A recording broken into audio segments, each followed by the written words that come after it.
एकदम से धमाके हुए और एकदम से आग लग गई। धुआं का गुब्बार उठा ना, वैसे उठा। इतने में गाड़ियां आपस में भिड़ती रही। जगह अजमेर हाईवे। सुबह के करीब 5:30 बजे थे। कोहरे के बीच सूरज उग ही रहा था। इसी दौरान एक जोरदार धमाके की आवाज आई। पता चला कि एलपीजी गैस से भरे एक टैंकर और एक केमिकल से भरे ट्रक की टक्कर हो गई है। दोनों ही काफ़ी फ्लेमेबल होते हैं, यानी एक्सप्लोजिव होते हैं।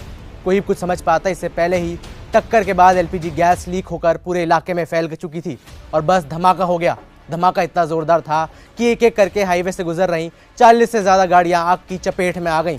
खौफनाक बात यह कि टैंकर के ठीक पीछे ही सवारियों से भरी एक स्लीपर बस चल रही थी। जब धमाका हुआ तो पूरी बस आग का गोला बन गई और यात्री जिंदा जल गए। ये हादसा जहां हुआ उसके ठीक पास पेट्रोल पंप भी था। गनीमत रही कि आग वहां तक नहीं पहुंची, वरना मामला और बढ़ सकता था। भीषण आग की सूचना मिलने के बाद पुलिस प्रशासन और फायर ब्रिगेड की टीमें वहां पर पहुंची। उनके हाथ पांव फूट चुके थे। तत्कालीन करीब 20 से ज़्यादा फायर ब्रिगेडें मौके पर दौड़ी और आग पर काबू पाने का प्रयास शुरू हुआ। इसके बाद हाईवे को बंद कर दिया गया। धमाके के बाद गैस फैलने से रेस्क्यू में काफ़ी परेशानी भी आई। लोगों को सांस लेने में दिक्कतें हो रही थी। जिस वक्त मैं ये वीडियो रिकॉर्ड कर रहा हूँ तब तक इस हादसे में 11 लोगों की जिंदा जलने से मौत की पुष्टि हो चुकी है और 35 लोग झुलस भी गए हैं, जिनका फिलहाल इलाज जारी है। जानकारी के मुताबिक 14 लोग लापता भी हैं। मृतकों का आंकड़ा अभी बढ़ भी सकता है। इस घटना को लेकर अब कई तथ्य साफ हो चुके हैं। ये हादसे का सीसीटीवी फुटेज भी है जो सामने आ चुका है, जिसमें नजर आ रहा है कि टक्कर के बाद तेज धमाका हुआ।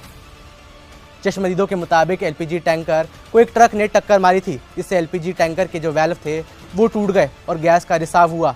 पहले गैस 200 मीटर तक फैली और आग लग गई, लेकिन फिर धीरे धीरे ये आग और गैस 1 किलोमीटर तक फैल गई और आग भी वहीं तक फैलती गई। इस एरिया में जितनी गाड़ियां थीं, जितने ट्रक थे, सभी आग के हवाले हो गए। कई लोगों को भागने का मौका तक नहीं मिला।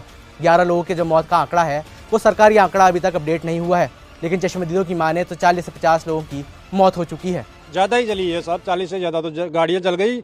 और मेरा अनुमान जहाँ तक है कि कम से कम 40-50 लोग इसमें जल के ख़त्म हो गए। एक गाड़ी तो ऐसी है, यहाँ पे टेलर खड़ा है, उसमें मेरे पास वीडियो है, उसका कंकाल है। मतलब 2 लोगों का, ड्राइवर ये हो या कंडक्टर हो या दोनों ड्राइवर हो, उनका कंकाल है। उसका वीडियो मैंने बनाया है चढ़ के। हादसे की तीव्रता को देखते हुए राजस्थान के सीएम भजनलाल शर्मा घटनास्थल पर पहुंचे। इसके बाद उन्होंने एसएमएस अस्पताल जाकर भी घायलों का हाल जाना और वहां का दौरा किया।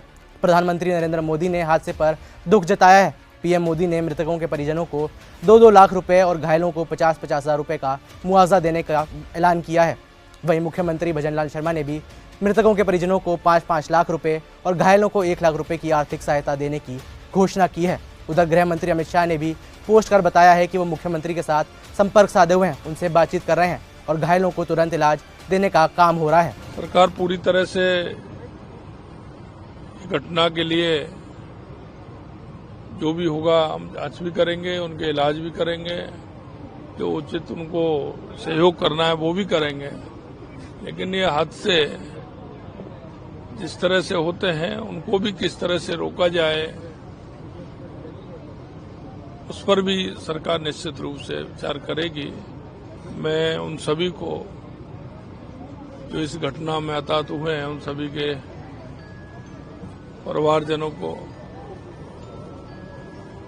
ईश्वर शक्ति दे उनको। एसएमएस अस्पताल के अधीक्षक डॉक्टर सुशील भाटी ने बताया कि पहले 2-3 जो मरीज हैं वही पहले अस्पताल आए थे, लेकिन इसके बाद मरीजों का तांता लग गया। सारे मरीजों को यहीं पर लाया गया। इनमें से 5 की पहले ही मौत हो चुकी थी। फिर 42 मरीज एक के बाद एक यहीं पर आते गए। भर्ती मरीजों में से 10 से 12 ऐसे मरीज हैं जो 60% से ज़्यादा जल चुके हैं। कुछ मरीज अभी वेंटिलेटर पर भी हैं।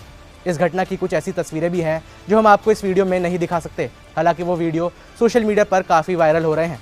जो लोग गाड़ियों में थे वो झुलस गए, कुछ की तो मौके पर ही मौत हो गई, लेकिन जो बच गए वो बेसुध हाईवे पर घूम रहे थे और वहीं पर अपनी जान बचाने के लिए किसी से मदद मांग रहे थे।